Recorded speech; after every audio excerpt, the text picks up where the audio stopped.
Tierney, oh, le grand pont pour éliminer Furlong. Qu'est-ce qu'il lui a fait là? Qu'est-ce qu'il lui fait, Kieran Tierney? Oh là, Kieran Tierney, c'est quoi? C'est quoi ça? Il vient souhaiter une très bonne année aux supporters d'Arsenal. Kieran Tierney, quel rush magnifique! Magnifique! Magnifique!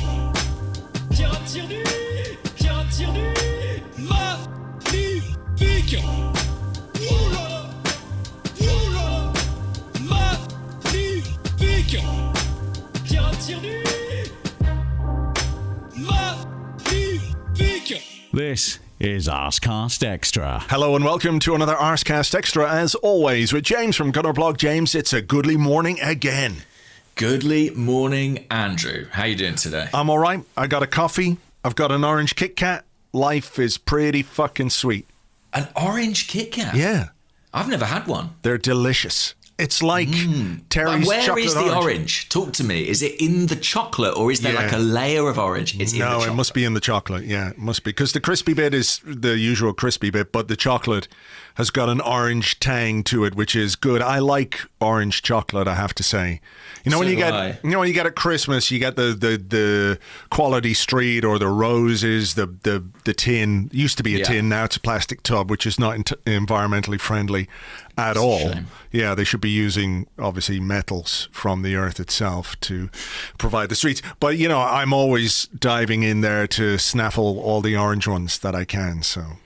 That's good. I mean, I feel like when I was growing up, the fruity ones were left over. So, you know, you could have been the yin to our yang. You could have come around and absolutely cleaned up. Yeah, nobody likes that little green triangle one, or no, what's it, like a little diamondy green one that's in the corner? That? I don't know. What is inside?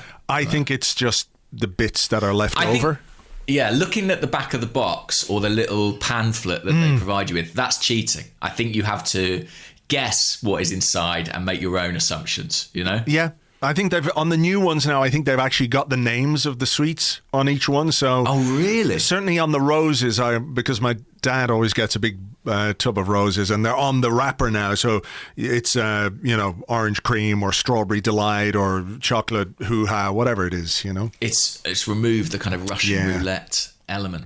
By the way, I've just seen a football story on Twitter that I must mention. ESPN have reported that the 53-year-old Japanese striker Kazuyoshi Miura has signed a new contract with Yokohama FC. And I just imagine... I thought you were going to say with us. Well, I imagine everyone in Arsenal's recruitment department being like, no, damn it! We were so close. We had a 7-year deal lined up for that guy. Take him to retirement age at 65. His pension. Well, look, I think we'll have some chat a bit later on about some of the contract decisions and some of the players, and obviously, there's one in particular that I think is going to be a topic of discussion. But I feel like for the first part of this show, we can delve into the things that weren't so great. But we had a 2-0 win over Newcastle in the FA Cup at the weekend. I'm curious as to your thoughts on the game itself, just overall. Like, what was your takeaway? Because I was quite struck watching on the BBC. Ian Wright, Alan Shearer and Gary Lineker seemed to be basically making their own fun as much as possible. And most of that seemed to be at the expense of Alan Shearer. And I'm not saying I have any objection to this whatsoever, but it seemed to be all about, like, you want to touch this FA Cup that you never won? And all that kind of stuff. So, I mean, I'm on board with all that, but they weren't as or particularly enamored with the game itself. And it wasn't the greatest game of all time, far from it. But from an Arsenal perspective, we've had performances and games this season in which we've really done fuck all, like literally nothing. It's been an absolute sinkhole of time and effort and everything else to look at Arsenal play.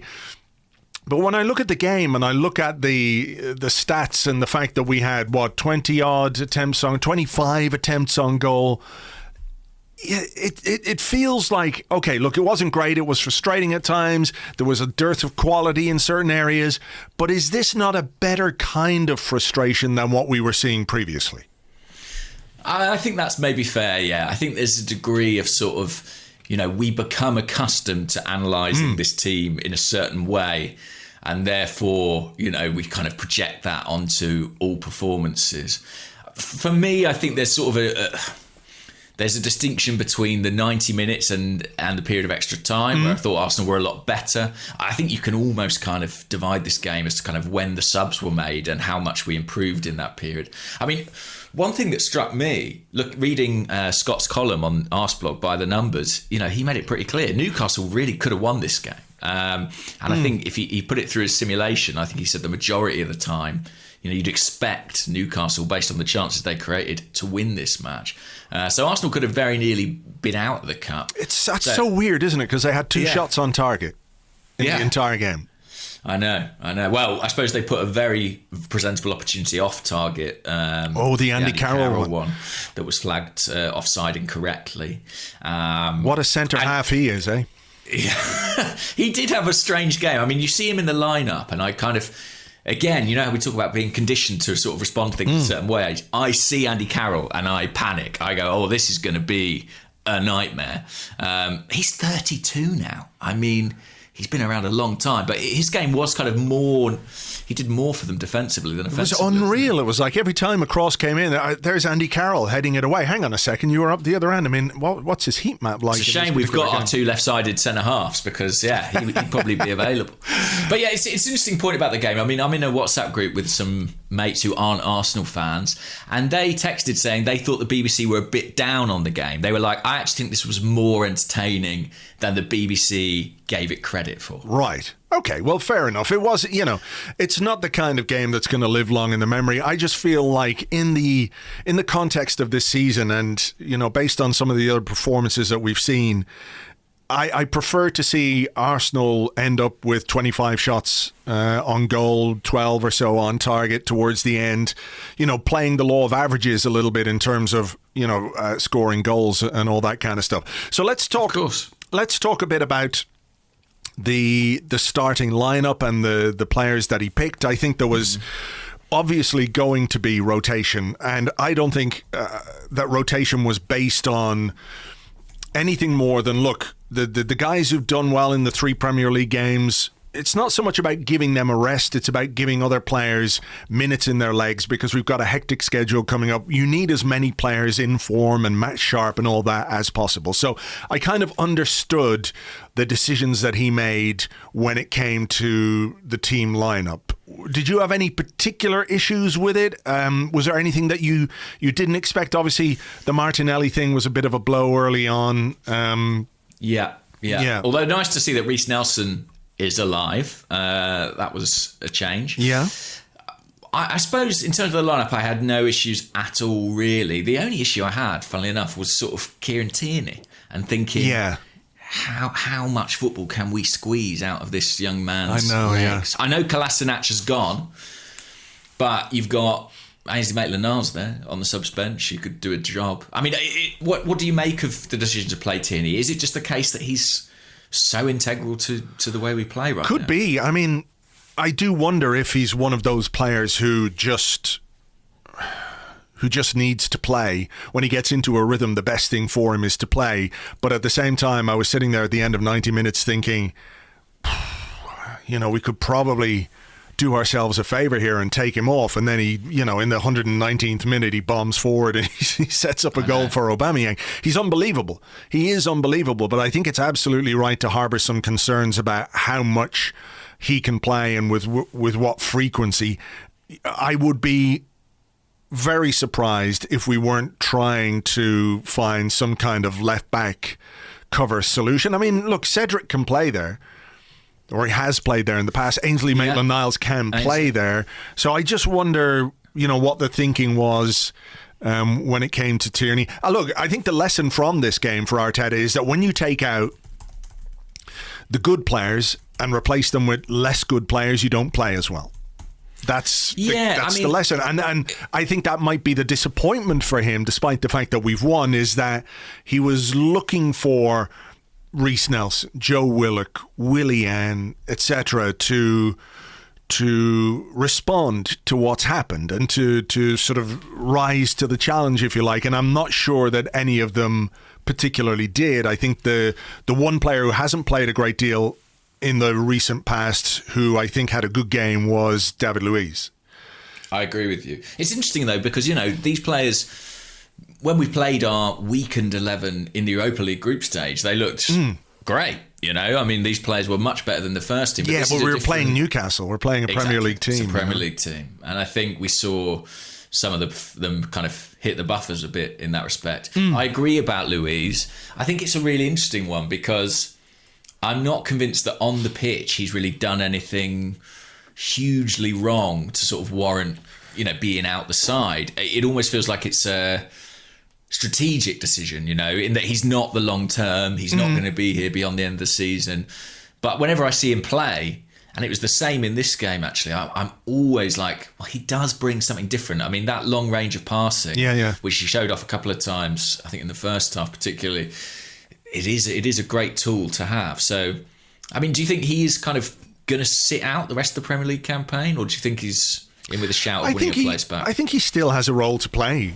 I do. And I think this season, I know he hasn't played as much as he did last season, and therefore there's less room for mistakes, but I think he's been fine this season. I don't think he's been bad. I think there's just a sort of this natural, I mean, he was injured for a little bit, wasn't he? And he had the head injury, and there's a sort of natural leaning towards Rob Holding, who's going to be here for a while because he's just signed a new contract, as David Ornstein has reported in The Athletic this morning. So I think those things have us leaning more towards a player who might be part of the future. But I think Luiz has got a role to play between now and the end of the season for sure. Yeah, and it's interesting, his first year at Arsenal, he played a lot on the left-hand side, but this season we've seen him a bit more on the right, naturally, with Marie and Gabriel having arrived. I mean, I was just looking at the numbers. Holding started 13 Premier League games. Luiz has started 6. So, there definitely has been a transition there. But I agree with you. Of the players who came in, who you would be sort of hoping to impress, I think he was the only one that really did. And it's one of those games where it just kind of confirms the way the momentum is going, and that actually later in the match when we put on kind of our, inverted commas, first choice attack for the time being, I think is when we looked our most dangerous. Well, for sure. I mean, let's talk a little bit about Willock and Nelson, because they're two promising young players who have maybe just sort of hit that a plateau, I guess, in their development at this level, where you can say, okay, look, a loan would do them good. They could go and play somewhere else. They could come back and be better. Or are they at a point where you think, okay, you've had your chances, it hasn't really worked out, we should be thinking about maybe the next step or the next, phase in the team's rebuild.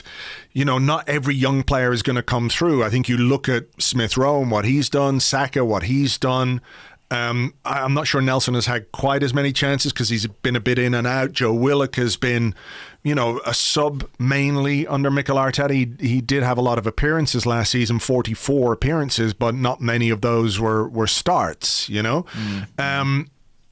do you stand on those two guys? I think sometimes we can be a bit quick to write off young players, but I do wonder if they can become what we want them to become with fleeting appearances here and there.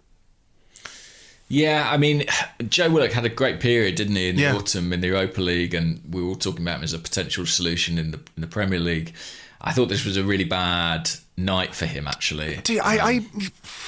I don't think it was quite as bad as it looked, which is a weird thing to say. I know it didn't come across as a great performance. I think there were a couple of moments early in the second half where he was penalised for fouls, which just were not fouls, and he had that good header on target. But I'm not quite sure what he is in terms of a player, And I personally, I don't think this role in a kind of double pivot, next to El Neni, I just don't think that's ever quite going to suit him.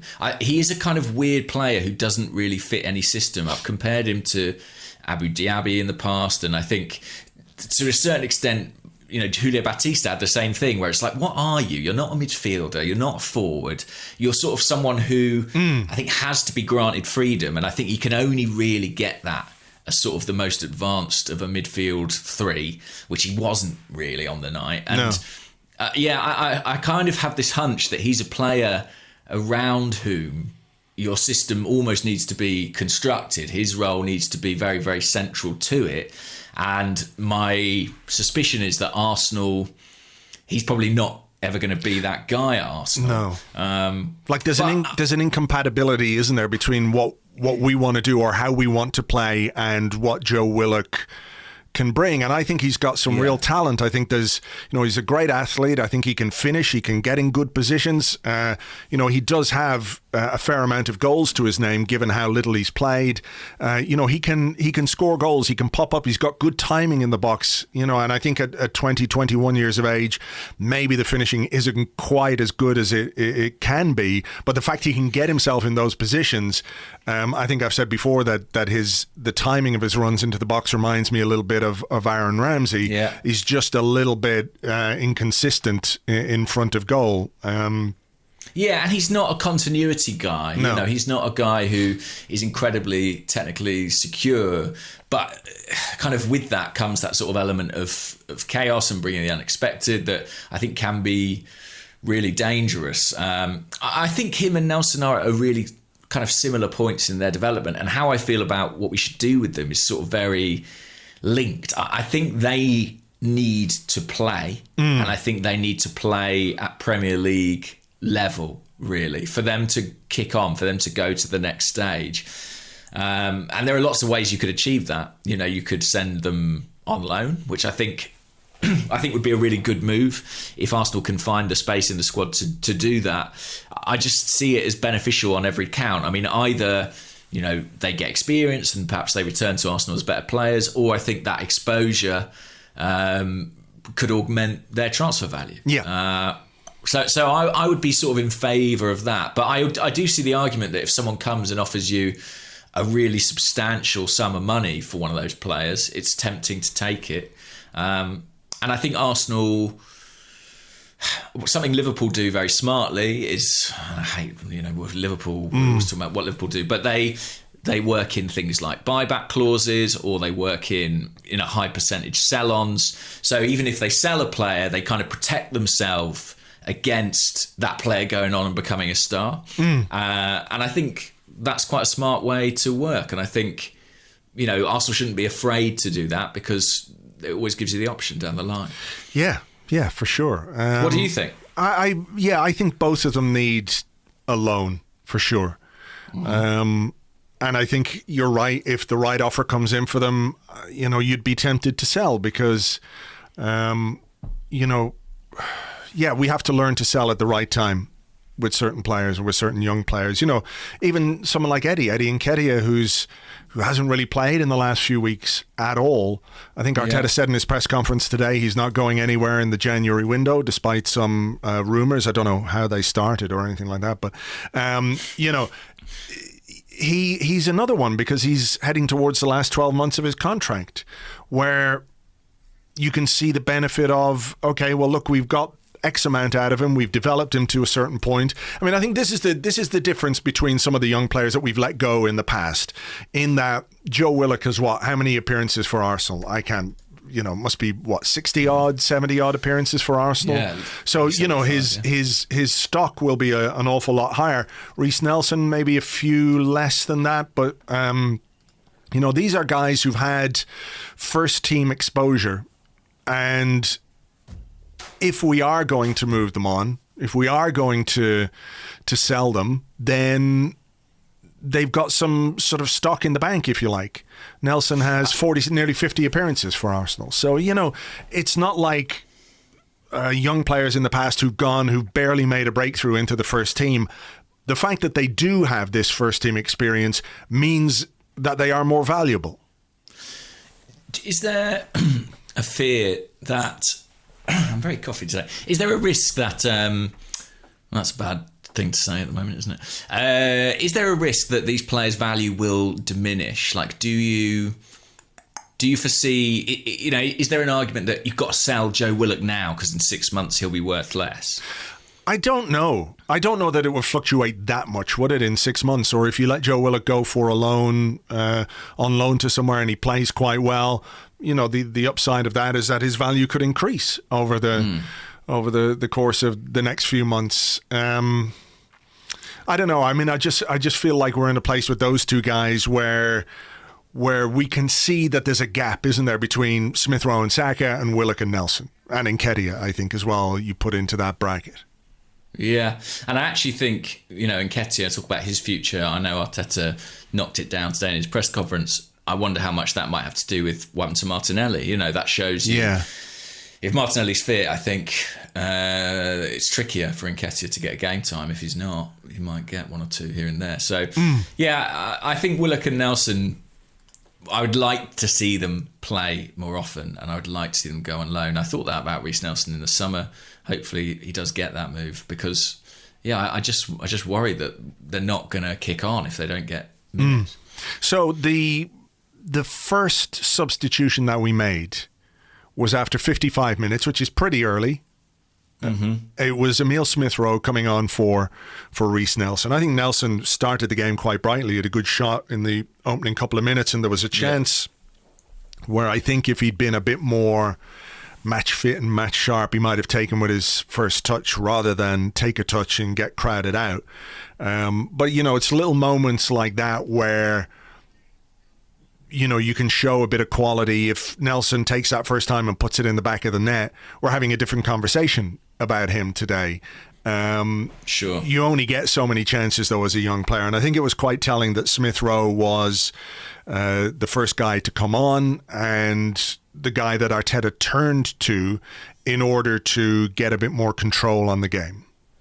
Yeah, I mean, what struck me about Smith Rowe in this game is just his economy of touch on the ball. The willingness to only take one touch or only take two touches. The speed at which he gets it and gives it improves Arsenal dramatically. I mean, his movement helps as well. He's got fantastic movement. But if you sort of ask me to compare and contrast him with the players who are on the pitch before him, I do just think it's that economy in his movement, in his what he does with the ball that makes him stand out. And I think it says everything about what Arteta thinks about what he offers the team at the moment, that he was the first name off the bench with some big experienced names on there. Yeah, for sure. And then, of course, we bring on Saka and we bring on Granit Xhaka. And I have to say, Xhaka was really good in this game. It was quite funny at one point. He was complaining to El Neni about passing it backwards. And, that's an accusation that's been levelled at Xhaka a few times. But the glass house around him shattering. Hello, Mr. Pot. It's me, Mr. Kettle.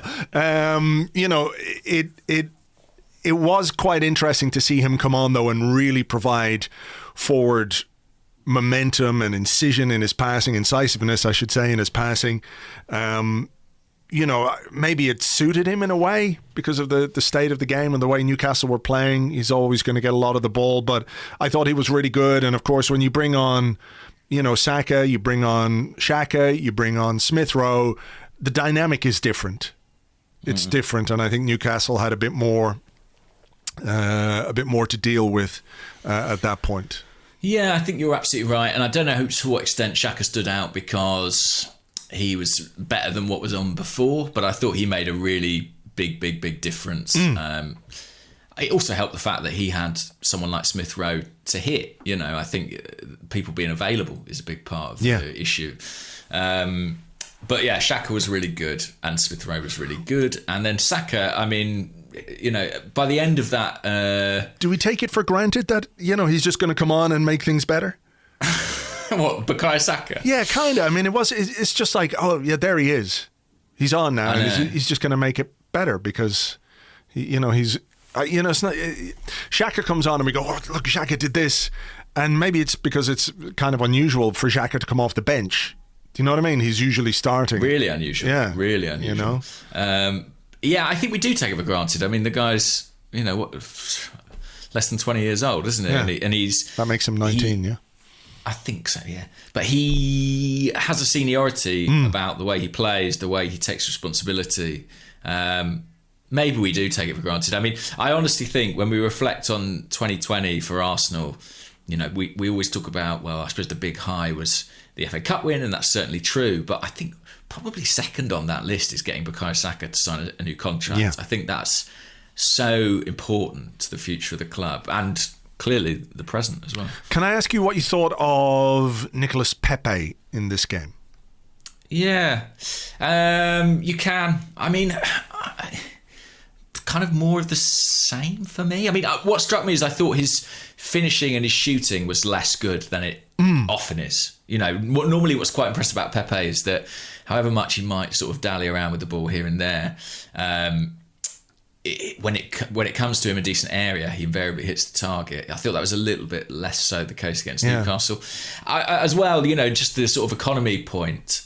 Something I've been thinking about Pepe is, you know, you reflect on that brilliant goal that we scored against West Brom, those kind of one-touch pass and move goals, and I can't picture Pepe in that. I just can't. He wants to do too much with the ball for that to happen at that kind of synaptic speed. What did you think of him?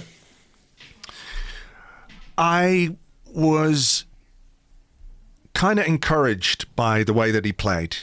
Like, I know a lot of stuff doesn't come off, but, you know, he had more dribbles than anyone else. I think he had 4 key passes, something like that. He had 5 shots. I thought he was better than Nelson and better than Willian, for sure. Well, listen, let's not get started on that in part 1. We'll wait for part 2.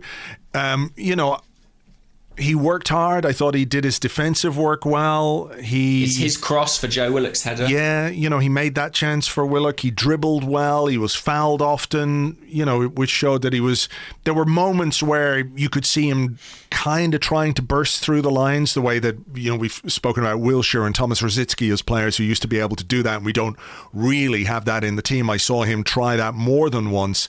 So I think there were positive elements to his game, but like you, the finishing, the couple of positions that he got himself into where I was going, oh yeah, you know, hit one here and he didn't quite connect. I think that's what let him down more than anything else. But if I were Mikel Arteta, and I'm not saying that this is going to be a player who's worth the money we paid for him or it's all going to work out for him or anything like that. But if I were Mikel Arteta, I would be encouraged by that performance compared to some of the ones that we've seen from him in the not too distant past. Yeah.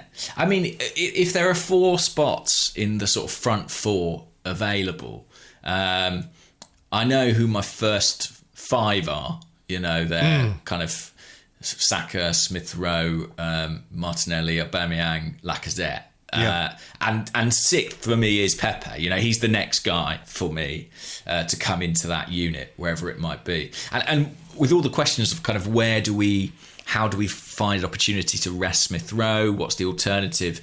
Every time I think about it, I'm like, well, Pepe comes in, plays on the right, and you play Saka through the middle as a kind of number 10. Like, I think that is, you know, I mean, it does not solve the problem of how do you give Saka a rest, but, you know, it's a solution. Yeah. Okay. So look, we go to extra time and we have Bernd Leno to thank for what was a sensational save from Andy Carroll. Newcastle kind of exposed us on the break a little bit, didn't they? And it was a good save, a good initial save, and then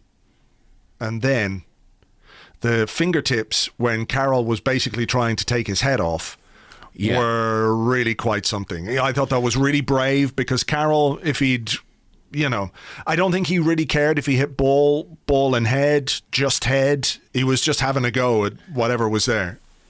Yeah, it's one of those where he probably is deliberately taking a swing at it, thinking, well, this will make the keeper duck out. Do you know what I mean? Yeah. And it's really brave. Brilliant goalkeeping from Leno. The first save is good. The second one to sort of spring up and get the ball away, fantastic. And that was the game right there. And also, this was a crazy 30 seconds, wasn't it? Because Leno chucks the ball out, and suddenly Emile Smith Rowe's seeing red.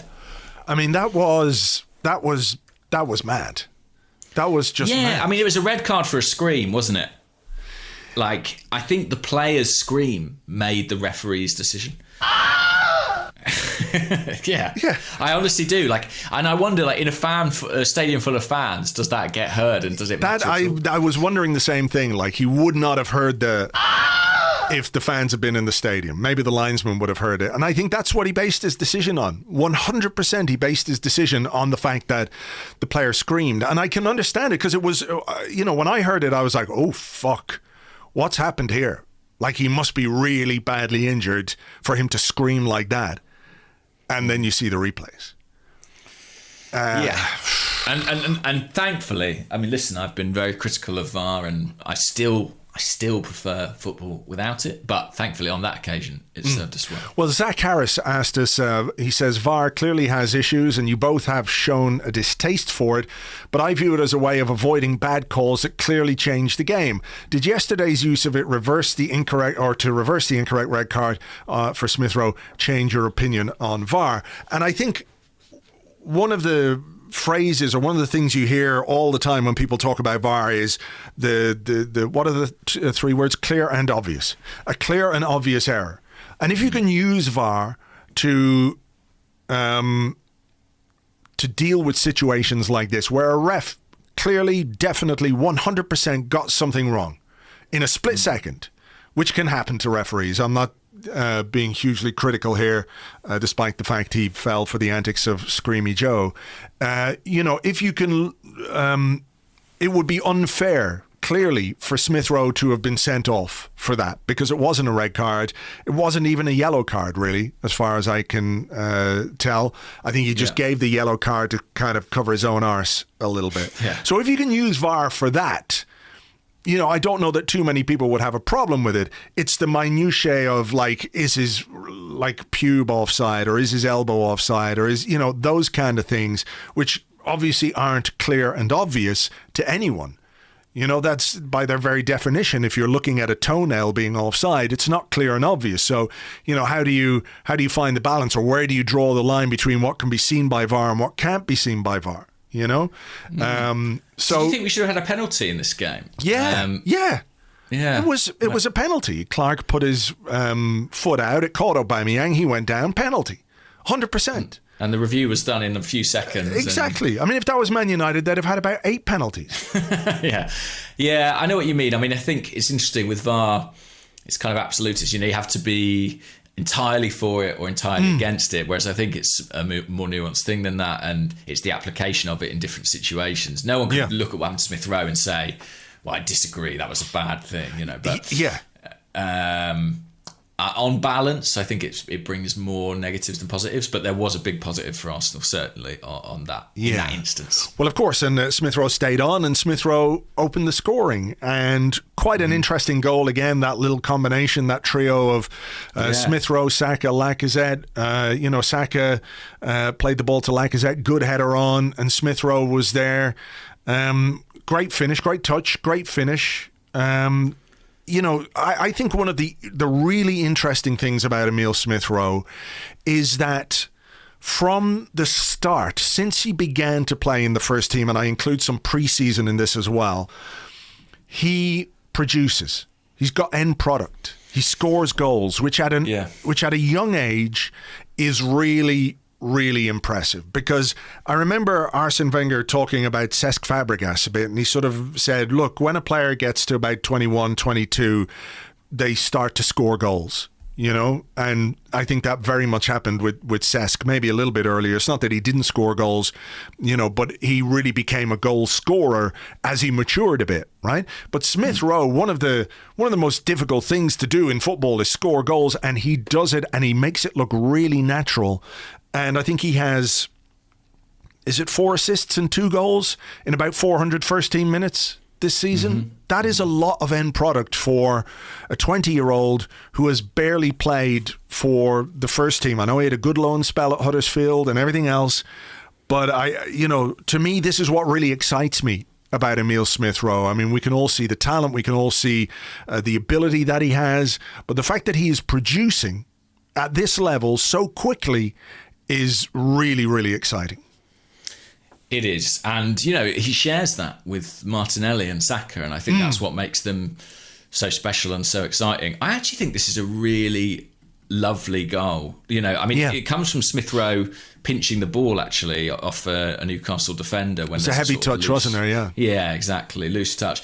But the fact that he gives it to Saka and is immediately on his bike, again, it is reminiscent of that kind of movement against West Brom. Lacazette, who was our extra time sub, he does pretty well. It's a good little header, but it's the movement from Smith Rowe that makes it. And then again, economy, one touch, bang, and he couldn't execute that finish more perfectly from a technical perspective. And actually, like the first touches in the West Brom goal, we talked about that first touch with the outside of his left boot to bring the ball under control.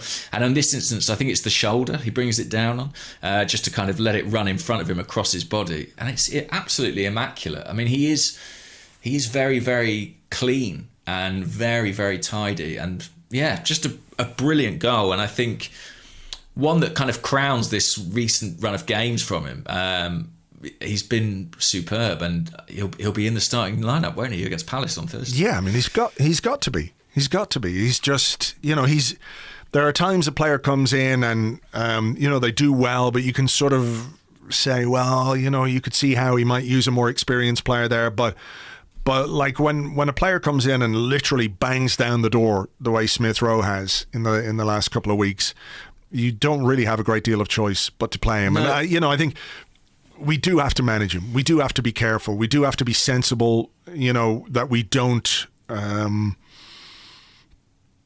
physically do him in, by playing him game after game after game. It'd be true of any 19-year-old, but particularly one with his history. 20, sorry.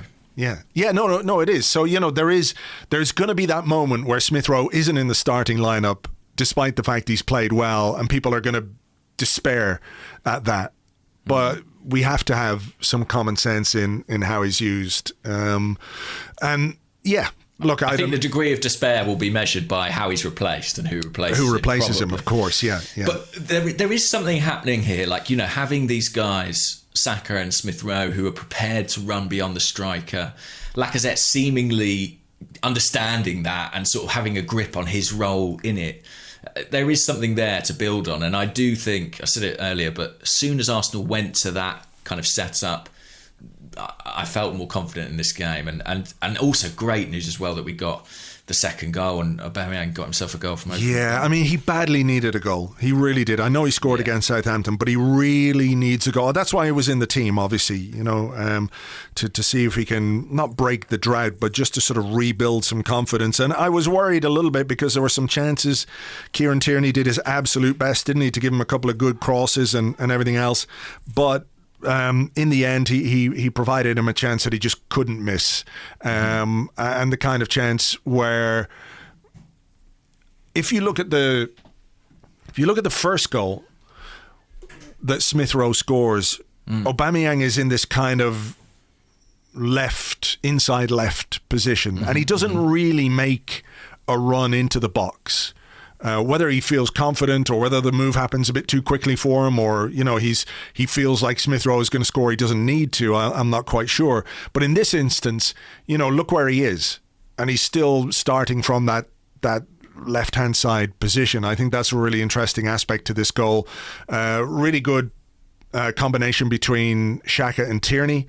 Tierney provides the cross, and Aubameyang gets the goal. 1-2, isn't it? Yeah.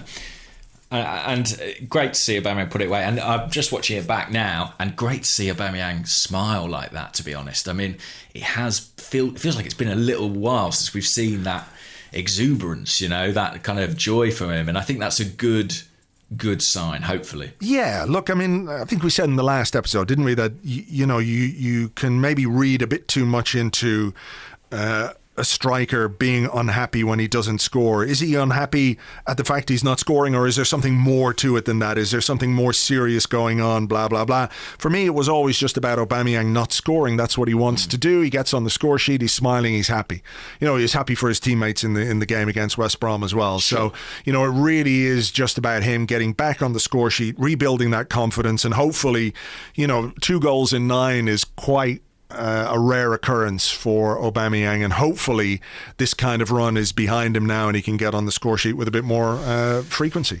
Yeah, I mean, and depending what news we get on Martinelli, I think his team his place in the team might be all the more kind of secure. And one thing I noticed in the first half, by the way, I was sort of watching Aubameyang and watching his movement.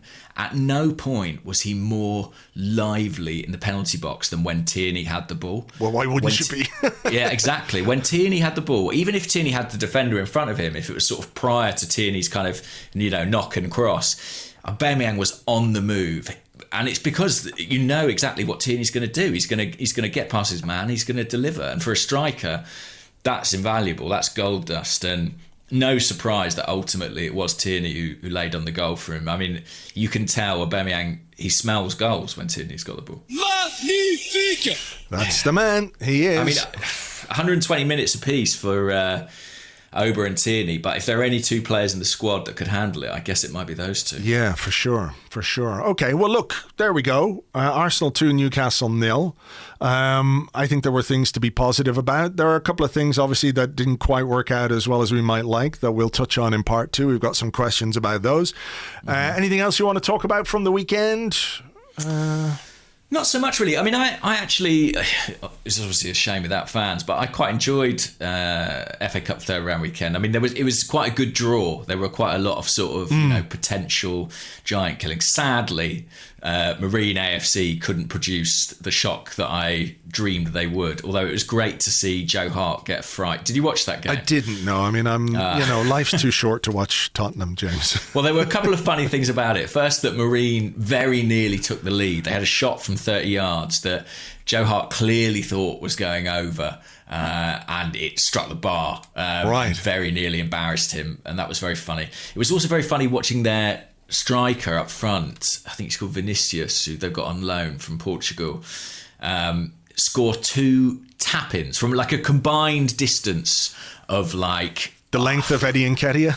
Yeah, something like that. They were Eddie Nketiah range goals, but he celebrated them against a team from the 7th tier, I believe, of English football, like he had scored in sort of a World Cup final. Like after one of them, he did a sort of arms folded Mbappe pose after scoring from a yard against Marine AFC. So that was quite funny. But yeah, glad to see us in the draw for the 4th round. And when is the draw? Is 4th and 5th round. The draw is being made tonight, I believe. Thank you for letting me know. Yeah, they're doing I don't know quite why they're doing that, but maybe just to cut down on hot balls. I'm not quite sure. I have no idea. Maybe there's a shortage. It's a COVID thing. You're not allowed to grab balls. Yeah, shortage of hot balls these days. Leeds United did get beaten as well by Crawley Town, so that was an interesting result. It was kind of amazing. Yeah, 3-0 as well. I mean, Leeds are a sort of fascinating team. You never know quite what you're going to get from them. Brighton in the Premier League very nearly lost. They went through on penalties against someone Welsh. I forget who. But yeah, anyway, it was quite... Aled Jones? It was Aled Jones. Aled Jones beat Brighton on penalties. Very good. Newport County, that was it. There you go. But yeah, it was all in all quite an entertaining weekend, and it's a competition that has been very kind to us in the past. Who knows? Who knows? All right, let's take a break. Get a cuppa, get an orange Kit Kat, a regular Kit Kat if you want. They've all kinds of Kit Kats now. Kit Kat. Are we sponsored by Kit Kat now? Not today, but if I keep mentioning them, maybe they'll... If John Kit Kat is listening... Yeah. Please get in touch. Please get in touch. We like your range of products. They've got all kinds of flavours now. There's mint, there's hazelnut, there's lemon drizzle Kit Kat. There's all kinds. Do you like the chunky Kit Kats? No. Really? I'm not mad for the chunky Kit Kat. No, I think it kind of takes away the very essence of a Kit Kat. They're not supposed to be... They're supposed to be snappable and... Yeah, that's... No. It goes against the ethos of the Kit Kat. Yeah, John Kit Kat did not fucking set up that company to make giant, mutant Kit Kats. He didn't. Yeah. Someone's taking it to I'm just picturing you level. in a local shop holding a load of Kit Kat chunkies going, John Kit Kat didn't die for this. What's this about? Right. Let's have a break before this gets any weirder. Yeah, let's do that. And we've got a little bit of doom and gloom, I guess, to start with, but we can pick it up as we go along in the questions that you're going to provide us in part 2, which comes up right after this.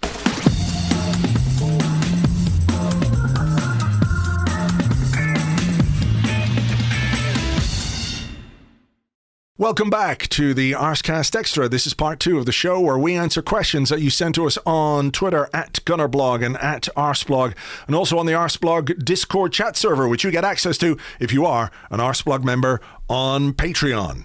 Right, we got to get into this one because it's not quite the elephant in the room, but it's a subject which has exercised many people over the course of the weekend.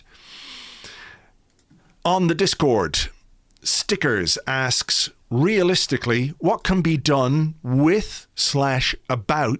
Willian?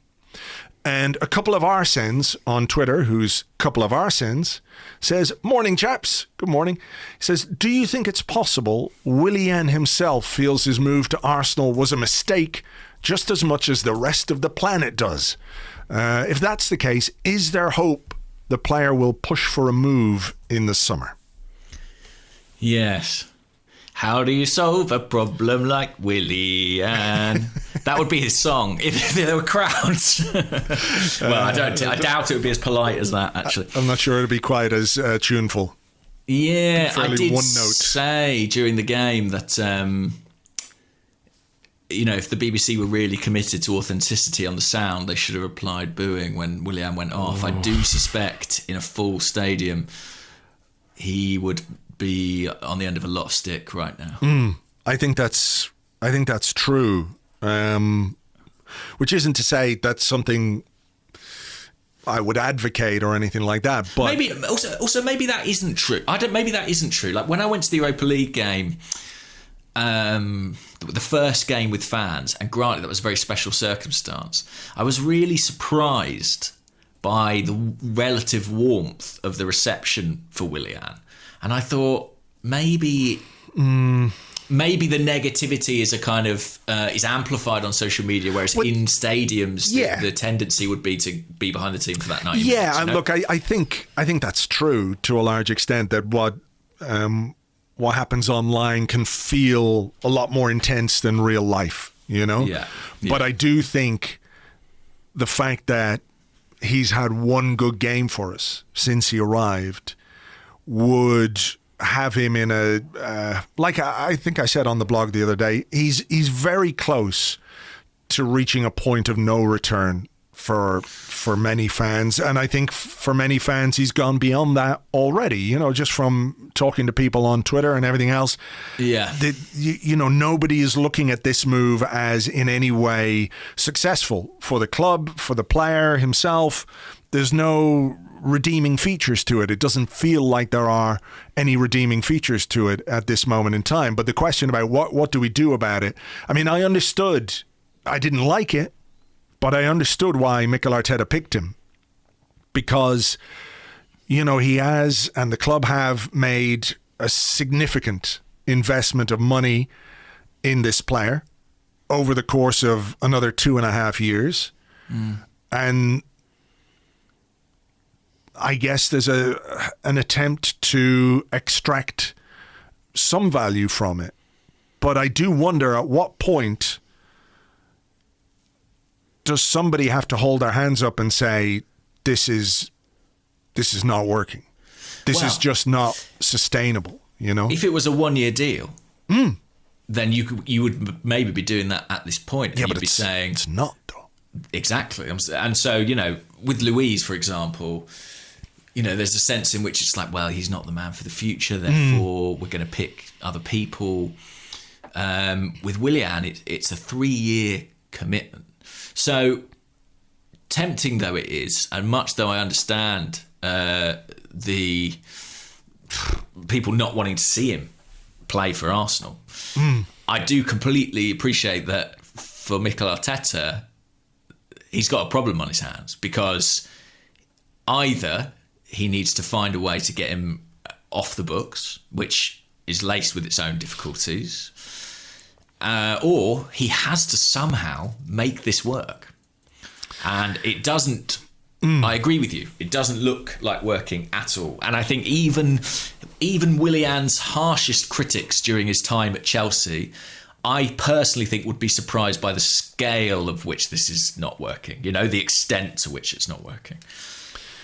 Yeah, like I didn't think he would be this bad.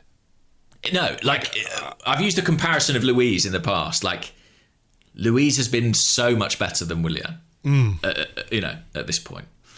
I'm trying to be really fair here, right? Yeah. I don't particularly like. There's nothing to like about Willian at Arsenal. Okay, I'm finding it very difficult. I see him on the pitch and my heart sinks. Like it sucks out something of the enjoyment that I have for watching my team play when I see him in there. And it's I don't know quite how to express it, but it makes, I just don't like it. I don't like the look. There's nothing about it I like. Okay. Yeah. I'm just trying to make that clear. It impacts me emotionally in a weird way. But trying to be fair, he is or was certainly a better player than we're seeing. And was at Chelsea a better player than we're seeing? For sure. So is this a guy coasting because he's got a big contract? He can stay in London. He's got 3 years. He feels nice and safe. He's got the backing of a manager who wanted him, and sort of knowing that the manager wants you. I wonder if there's an inclination on Arteta's part to make it work.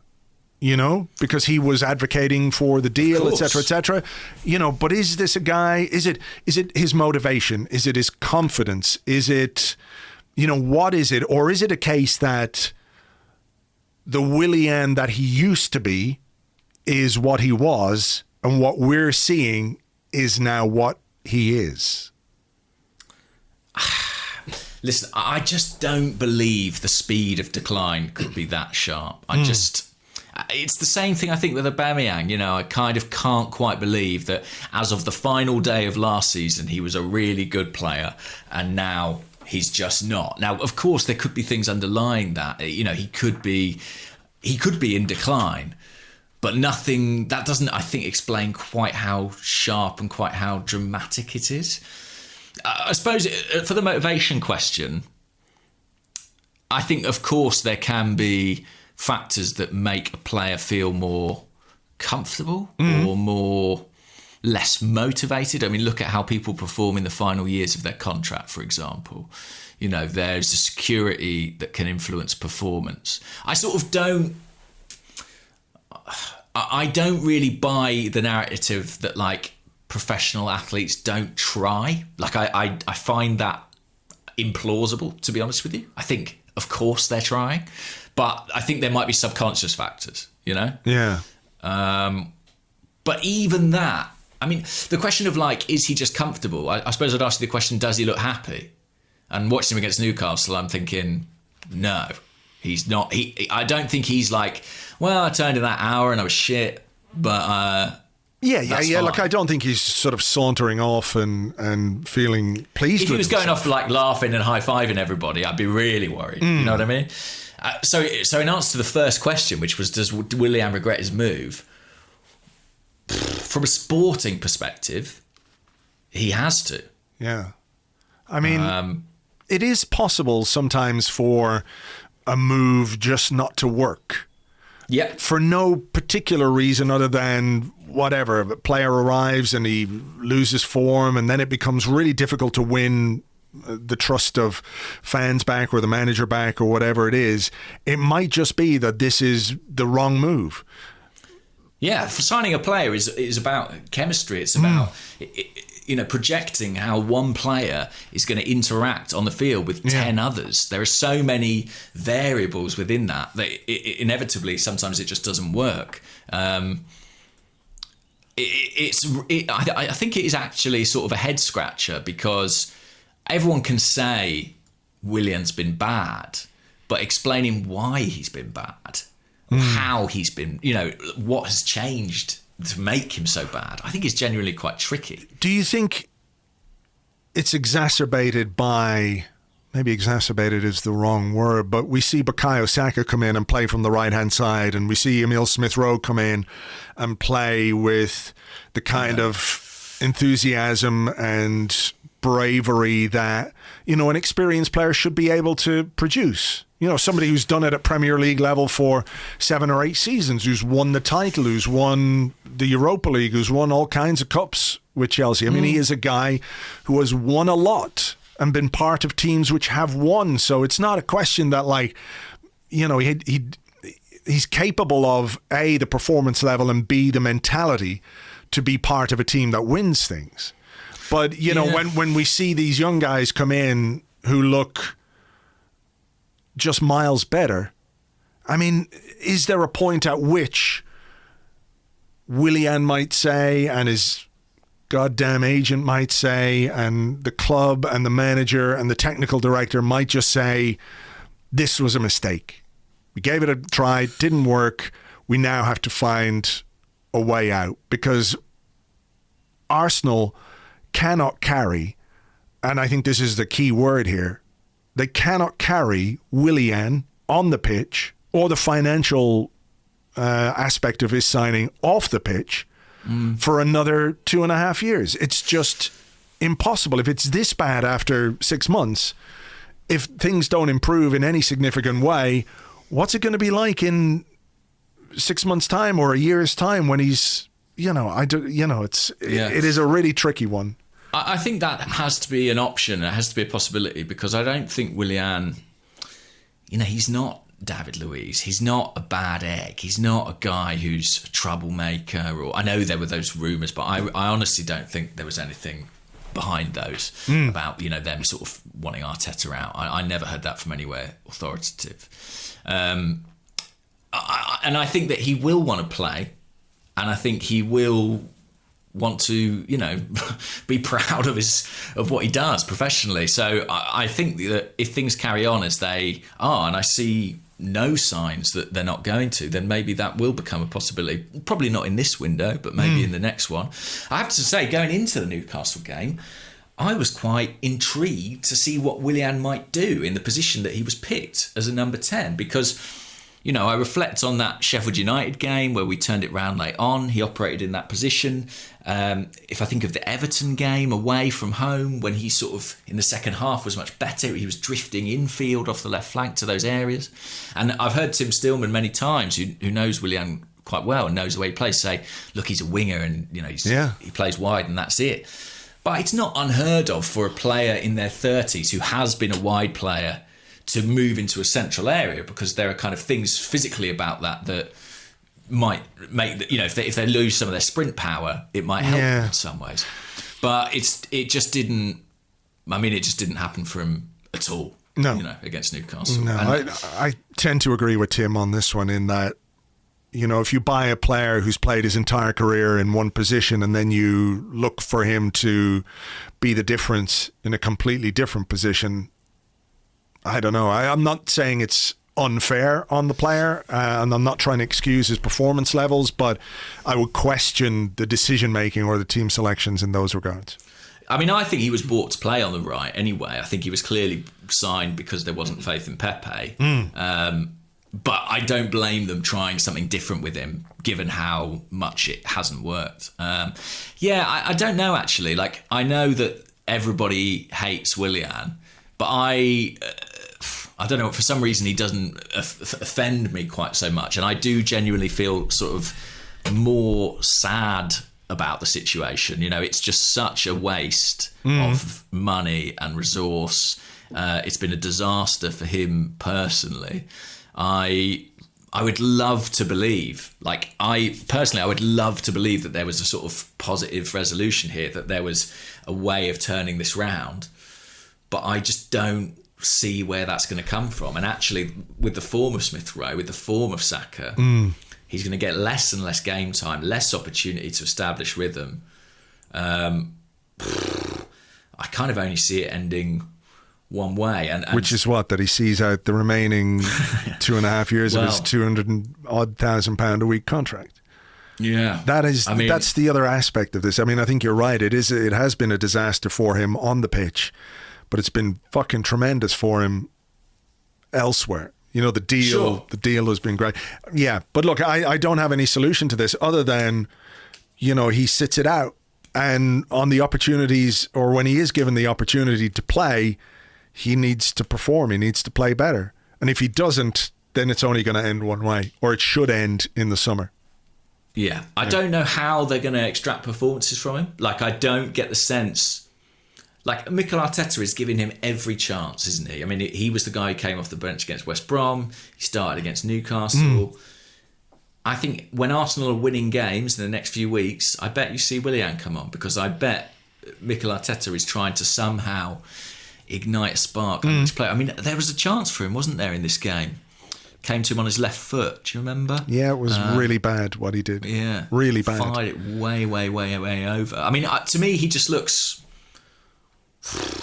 I honestly don't know what to say about it. It's just sort of a bad situation. Yeah. And I actually think, if anything, if he serves any purpose at Arsenal, then it has to be the kind of final lesson, of that kind of transfer strategy. Yeah. I know we've had plenty of opportunities to learn that lesson in the past, but genuinely, I am starting to think maybe Willian has been kind of sent here to teach us something. You know the way at Anfield, where the players come out of the tunnel and there's the sign that says, "This is Anfield." This is Anfield, yeah. Just above the manager's door at Arsenal in either Highbury House or London Colney or wherever it might be, there should be a sign saying, "Never buy old cunts from Chelsea."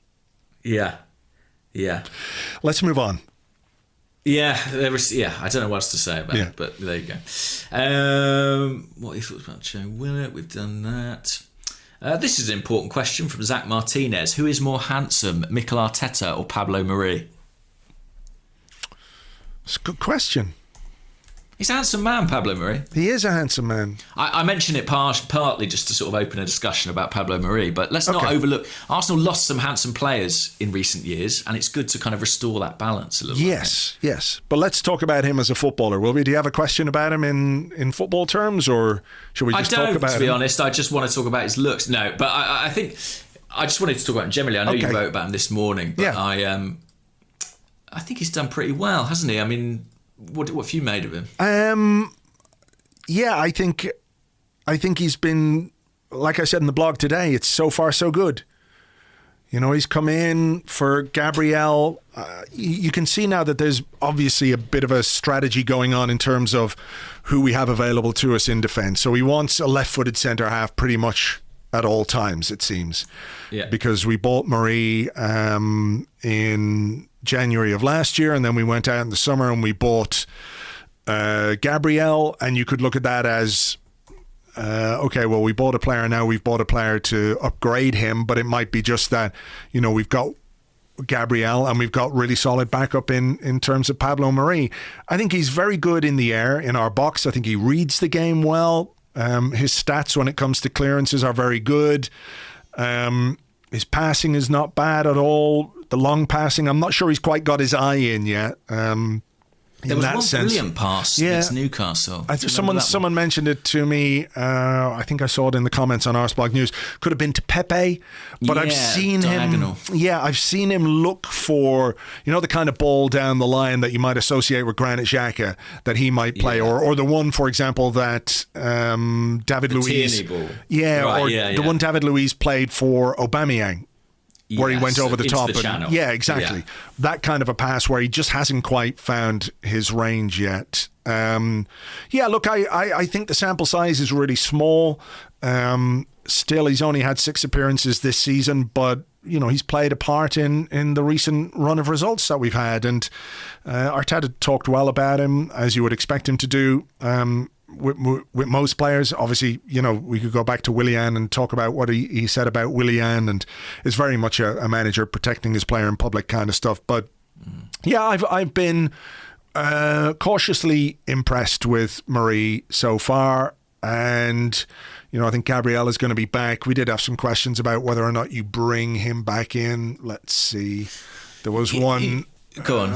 Let me see if I can find. Here's a really interesting one, actually, from Shatuk on Twitter, @Shatuk. And he says, goodly morning, chaps. Given Pablo Mari's strong run of games and Gabriel's position as our best player so far this season, well, in his opinion, is there a case to be made for trying them in tandem? Have either of them played right centre-back? And I think this is, I've seen a lot of people talk about this, and I think it's really interesting because, yeah, I'll let you have a go first and then I'll tell you why I think it's interesting. Well, I think it's interesting because you never see two left-footed centre-halves and you often see two right-footed centre-halves and no one has any issue with it whatsoever. Yeah. I do think there is a reason for that, though, and I think that is that typically left-footed players are more one-footed simply because, as a consequence of having their left foot, I think they're kind of specialists and they're less encouraged to be two-footed. If you think about it, like, most of our left-footed players have been super one-footed. I think that's true of left-footed players. But maybe you notice it more because they are left-footed. Maybe. I genuinely think that kind of a right-footed player, in order to stand out, is often encouraged to be able to go both ways or to be two-footed in a way that a left-footed player isn't. Yeah. So I don't know enough about... Like, if you want to play on that opposite side, you need to have a pass off that foot. Do you know what I mean? I think just as an option. Like, Luiz, I think, prefers playing from the left because of the way the game opens out for him.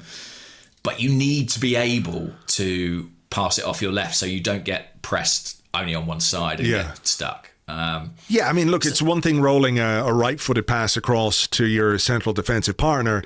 It's a completely different thing when you need to clip a ball 30 yards into midfield or spray it out to one of the wings. Based on what I've seen so far from Pablo Mari and Gabriel, I would not be confident that they could do that with their right foot as you need to. If you think about, if you're a left-footed centre-half playing on the right-hand side, imagine your full-back is kind of 10, 15 yards ahead of you. They can't find an exit ball up the field. They play it back towards you. You know what I mean? It's sort of like you're in an awkward position where if you want to use your left foot, you've got to turn. We've seen the problems Granit Xhaka can have with that. Neither of these guys are David Luiz exactly.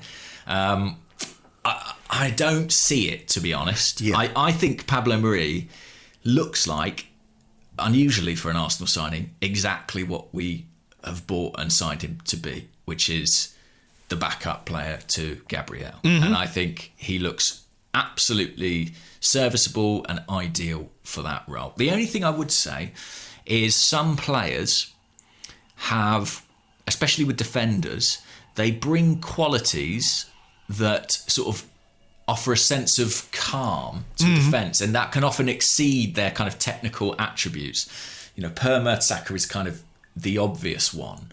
But there are other players where, you know, Vermaelen was a better footballer than most centre-halves we've had over the last 20 years, but he didn't have that thing of sort of, I don't know if it's organisation, I don't know if it's leadership, something that just kind of brings a bit of stability.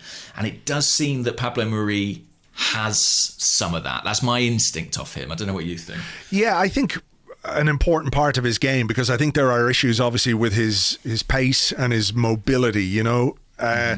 In order to make up for those, you have to be good at reading the game. And if you can read the game and you can communicate, then you can transmit that sense of calm to your defenders and to your midfielders even. So I kind of see a bit of that in the way that he plays. I think comparisons with Mertesacker are quite valid. Obviously, there are physical similarities, but just the way that they play the game, I think, is actually quite similar as well. I think what he is backup / competition for Gabriel. I think Gabriel probably fits the profile of a modern centre half a bit more than Pablo Mari. But if he's the guy you've got understudying, or he's the guy that you can play in cup games and Europa League games or whatever it might be, then I think what he's shown us in the last couple of weeks is that he's capable of that. I think there are going to be some moments with him. I think there's going to be a moment or two where the pace is exposed, or where he gets a little bit caught on the turn, or he makes a clumsy challenge or something like that.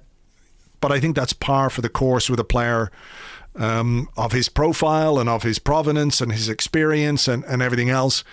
But in terms of what you can realistically expect from a backup central defender, I don't know that you can get an awful lot more. No, I agree. I think he's done pretty well. Can I ask the next one then? Go on. Because it stays on central defenders. It comes from Chills on the Discord, and he says The Athletic is reporting that Holding has signed a new deal. Listening to the Statements podcast, which is one we did for our Patreon members, and I spoke to Elliot, Yankee Gunner, said Elliot was critical of us keeping players who will not win us a championship. Even though I agree with him in general, I still think extending Holding is the right thing to do. He can be kept around until we're one signing away from challenging for the title and then replaced. What are your thoughts, or just thoughts in general on Holding signing a new deal? I'm okay with it. I really am. I think he's been very consistent this season. He's played an awful lot of football. I kind of long term see him as the Pablo Mari equivalent, if you know what I mean, for the other side of the defence. I don't know if he's the guy, but I think he's got an important role in the squad to play. So yeah, I'm pretty relaxed about it. I listened to the Statements podcast, and it's a great idea for a show. I really enjoy it. And I think Elliot makes a really good case for kind of like, you know, if Holding's not the guy who's going to win you the Premier League, why not sell him and make some money on him? But I suppose what I think about it is kind of twofold. I think, A, you still can sell Holding. Like, he's in his mid-20s now. I think he's got several more years in which his value might only increase, to be honest. I think his market value is probably pretty decent at this point. And giving a new contract protects that. But I also think there's a kind of thing of, I love the idea that we could attract the players now that could win us the Premier League. But I think within that, I don't know how realistic that is. I think Arsenal probably have to build just to get back into the top four, you know? And there are players who won't come with us all the way on that journey to the very top if we ever get there. And maybe Rob Holding's one of those. But I just don't know if it's realistic to be able to acquire those players at this point. Maybe I'm wrong about that, but I feel like this has to happen in stages, and in the next sort of 3-year stage, I think he can be a part of it. Yeah. What do you think? I don't really have a problem with it either. I think when you look at the collection of central defenders that we have, there's going to be a huge amount of natural attrition come this summer and maybe towards the end of this month. Socrates is going to go. David Luiz is going to go. Shkodran Mustafi is going to go. I don't think Mavropanos comes back. Callum Chambers, I think we have some concerns there over, you know, how well he's going to recover from his cruciate, right? So you're left then in the summer with Gabriel, Pablo Mari, Rob Holding, and William Saliba, who we assume will come back. I think there was good clarity actually on the Saliba situation last week. Do you? Yeah, I mean, Arsenal were very clear that they see him as part of the future. I noticed he was man of the match at the weekend. I mean, he's gone into a team who, from what I've seen, cannot defend for toffee, so he's got a lot of work on his hands. He's going to be like one of those goalkeepers, you know, who's playing for a bottom... Rush goalie. No, but like one of those goalkeepers who's playing for a bottom of the table side who looks great because he's got a lot of shit to do. You know what I mean? I think this is going to be a good test for Saliba, and you know, he's going to have to do a lot of defending, which I think is part of what they want from him. So then you've got 4 central defenders, you know, with Chambers maybe who might stay or who might go. So when it comes to Holding, I think he's 25. He's got a couple of years left on his contract. We talk about players in this situation a lot and say, right, make your decision. Do you sell him now or do you extend? And if you're extending, what are you going to get from them, or what are the downsides of extending?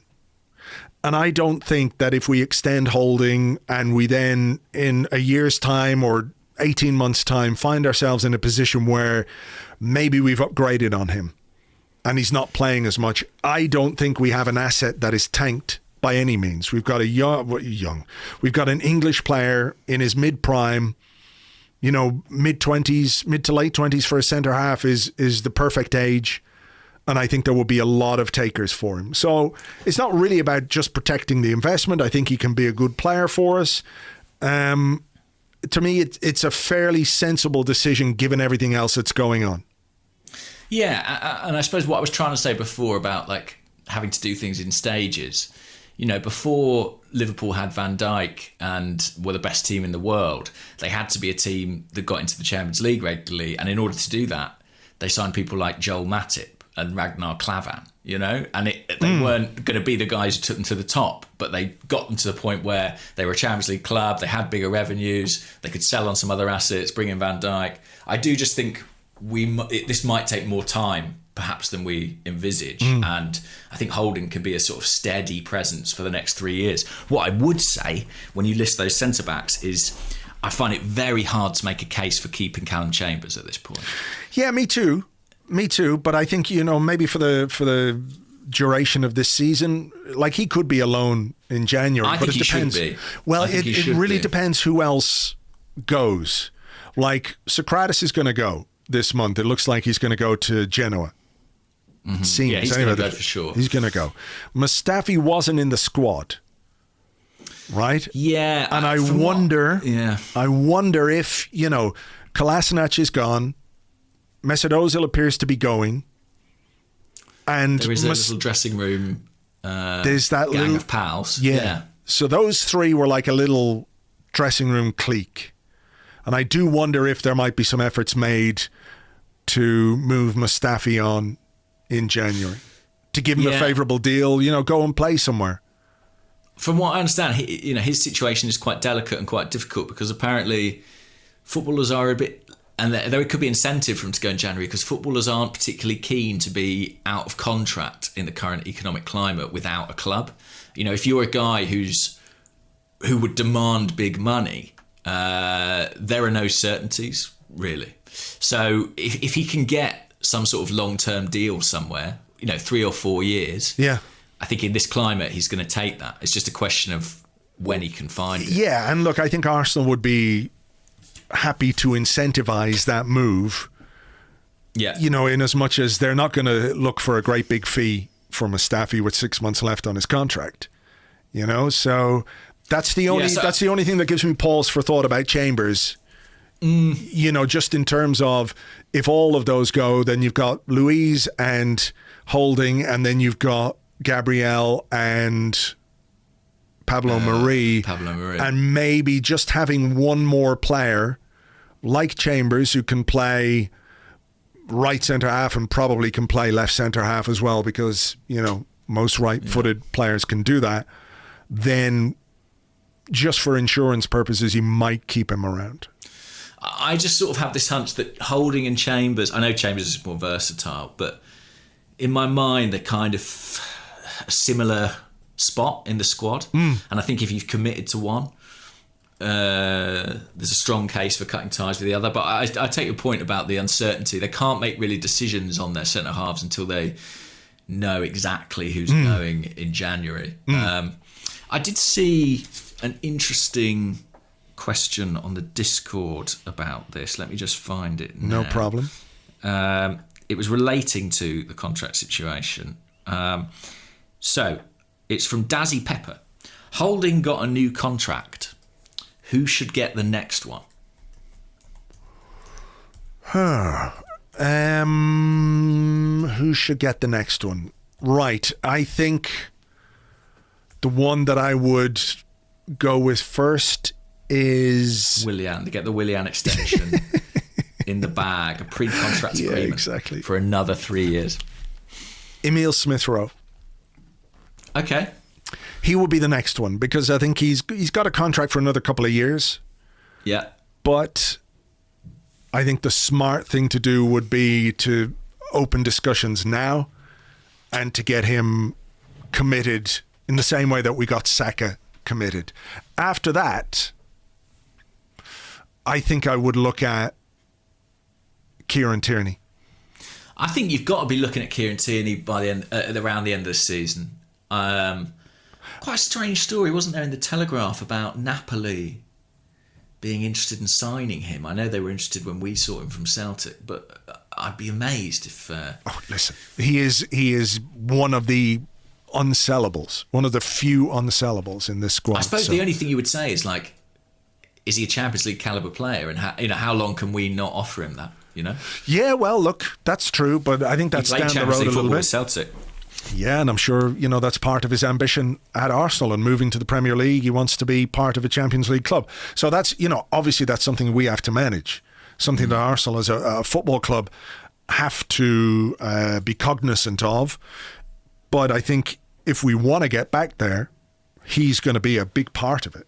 So yeah, he would be. I mean, Smith Rowe is a good one. Yeah. And then he would be on my list as well. What's interesting is when you look at the squad, apart from those two, there aren't too many names. No, there aren't. I mean, Martinelli we already did.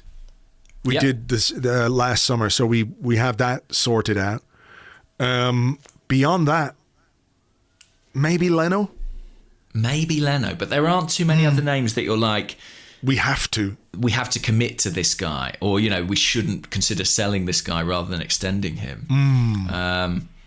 Which tells you, I think, a bit about the state of the squad. Yeah, and there are a lot of deals that are expiring and aren't going to be renewed, but they would be the ones for sure. Tim Tara 33 on the Discord says, "Why did Arteta keep Ainsley Maitland-Niles instead of selling him for 20 million to Wolves if he isn't going to play him?" It was a very clever and forward-thinking way of punishing Ainsley Maitland-Niles to keep him at Arsenal. I am a bit confused about that. Like I say, I really think Tierney needs a rest sooner or later, and Ainsley is probably the closest thing we've got to a good left-back, I would imagine, apart from Tierney. I mean, I did kind of think, is he going to play on Thursday? Is he going to play against Palace? They've got some tricky wingers. They've got Zaha, who plays off the front usually, but then they've got Townsend, who wants to come inside off the right. We know that we've used Maitland-Niles to counter people who come inside off the right, like Mahrez. Maybe there's going to be a role for him. I'm not sure. It's just, if he doesn't play against Palace, I think it's a strange one, isn't it? Well, no, not really. I think if he doesn't play against Palace, it's because we've got Kieran Tierney on the left-hand side, and we're probably going to use Hector Bellerin on the right-hand side. Well, what I mean is not playing against Newcastle or Palace. Yeah, okay. I think not playing against Newcastle was strange. And I'm not sure which role I would have played him in. I mean, he could play where Cedric played. Yeah. Or he could have played instead of Kieran Tierney, which would have probably been my preference ahead of the game, because, I do think we have to be super careful with Tierney. So, yeah, it's a strange situation. It's a strange situation. I don't quite understand it myself. And I think I don't think Ainsley Maitland-Niles is long for Arsenal. I really don't. I don't either. And I can kind of understand why we turned down the money that Wolves were offering, because I don't think it was great. I think it was 15 million quid 15 or so, million. Yeah. It's not for great a guy for a guy. England international. Into the England squad. Yeah, but now... But the way we've used him hasn't done much to kind of improve his value. His value was probably at its high point then. I mean, they went and paid something absurd for Nelson Semedo, didn't they? Like 38 million or something. Yeah. So I do wonder if we might have been able, had we been willing to squeeze more. I mean, the indication was that Wolves had a limit they wanted to pay for Maitland-Niles, but given what they then did for Semedo. Yeah. I get slight Pepe vibes off Maitland-Niles regarding his relationship with Arteta. I just feel like something isn't quite right there. Yeah. I don't think he fancies him fundamentally. But he will occasionally use him like a sort of Swiss Army knife, Yeah, I think you're right. I wouldn't be surprised if come the summer he was gone. In the meantime, though, he's not a player we can let go in January. No, I don't think he is, because of the cover that he can provide at left back and at right back. Wow, and midfield, wings, everywhere. And there was another question on the Discord from, ironically, from Ainsley Maitland-Niles' cheeky grin. He says, do we need to sign another left-back to replace Kolasinac, or is a mix of Suarez, Maitland-Niles and Saka enough cover? I don't think Saka can play at left-back, or should not play at left-back. I'm sorry.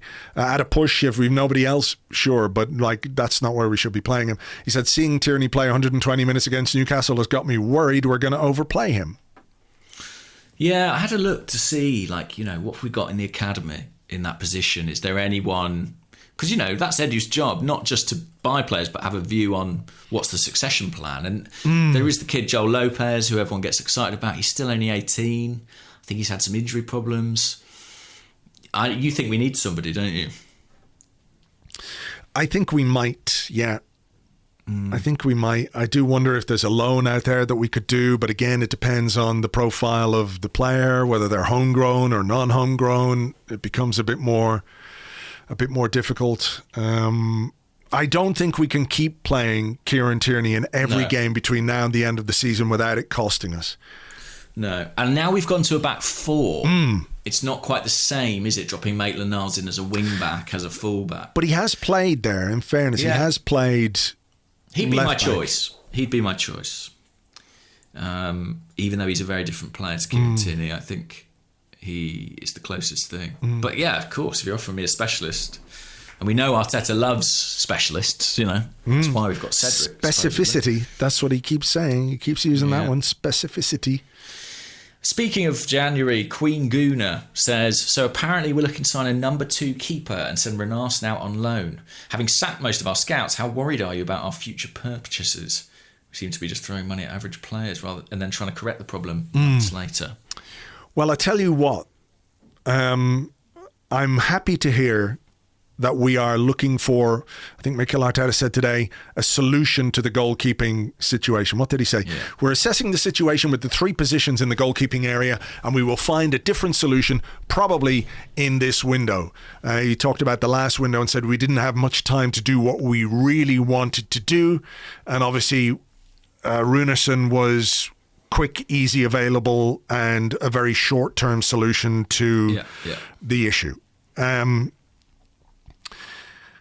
Where I would have some doubts and worries is that Runarsson very obviously was a recommendation of our goalkeeping coach.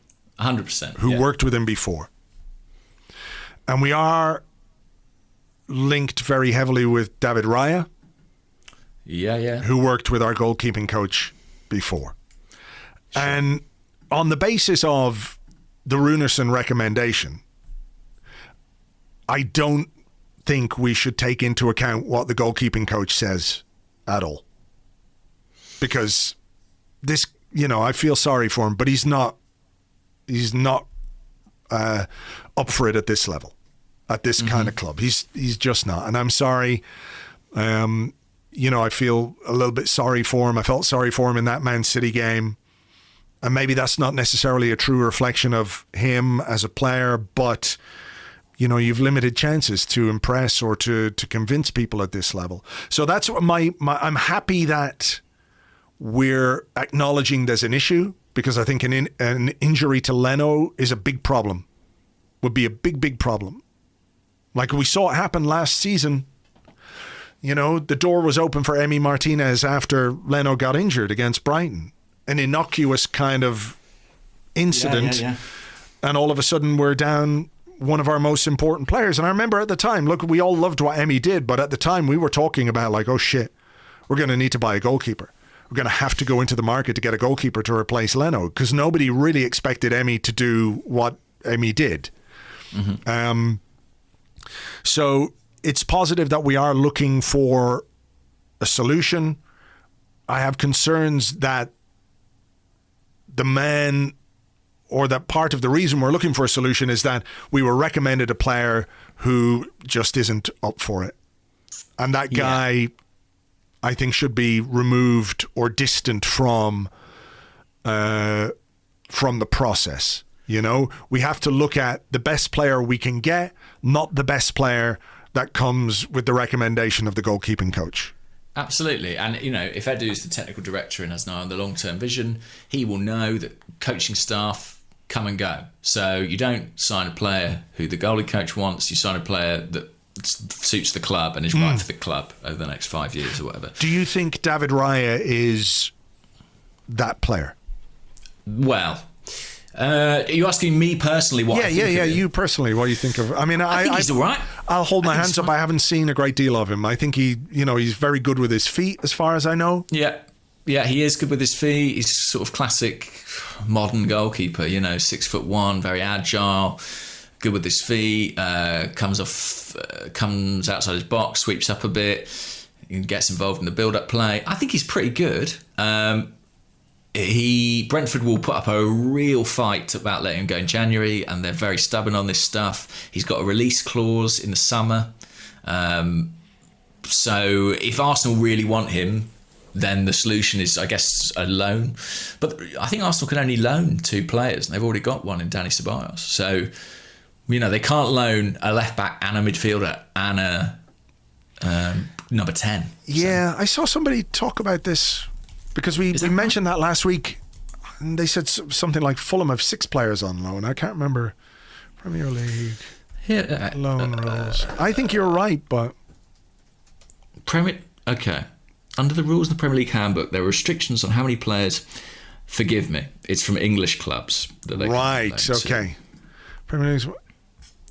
The maximum number of loans registrable in any season is 4. Right. But again, I think that relates to English clubs. So actually, if we loan from abroad, we're okay. Assuming we can get a work permit or an extension or an exception or an exemption, given the Brexit thing, and seeing as supermarkets can't put fucking lettuce on the shelves, maybe it's more difficult to bring in a goalkeeper than we thought.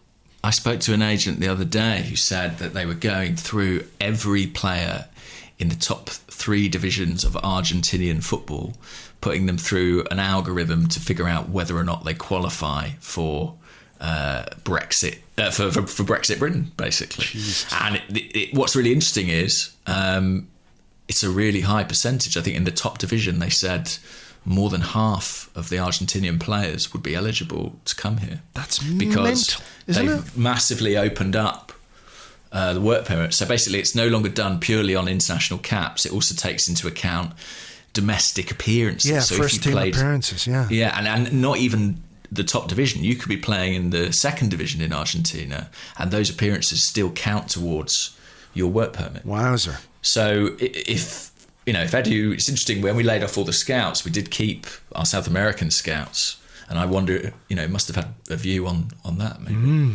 Okay. Right. Did I have another question? Probably. I've got one here if you... Oh, go on. Yeah, you go for it. Because we talked about them a bit earlier. Emile Smith Rowe, who's at AFC Kevin 2003, says, if we could sign Buendia from Norwich, but it meant that Nelson/Willock would have to go on a loan permanent basis, would you do it in all situations, or it could be one on loan, one permanently, or both permanently? Yeah, I'd definitely do that. I'd do it in a heartbeat. Okay, can I ask you a question about Buendia then? Yeah. Does he not play from the right quite frequently? That is the concern. That is the concern, actually. I maybe was a bit hasty there. But, he does play off the right. And we've got quite a few players. We've a bit of an issue there on the right. Yeah, I do kind of think that it's not a player I hold out a huge amount of hope for Arsenal landing anyway because of Norwich's situation. Maybe, he could play another... I think it's not like he plays on the right because he can't play in the middle. I think he plays on the right because that's what fits with their system. I think he'd be delighted to play in the middle. Yeah. And I guess that's what makes me say that. I don't think it's quite like a Willian situation where you're asking to do something they just haven't really done before. But I don't hold out much hope for that one in January at all. Yeah. And then in the summer, if Norwich come up, I think it'll be difficult again. So we'll see. Yeah. I don't see that one happening. No. Quick one from Tom Pigden. Do you think comments about Arsenal wanting a world-class number 10 for Smith Rowe to learn off, as reported by The Athletic, show club management is deluded as to our actual standing.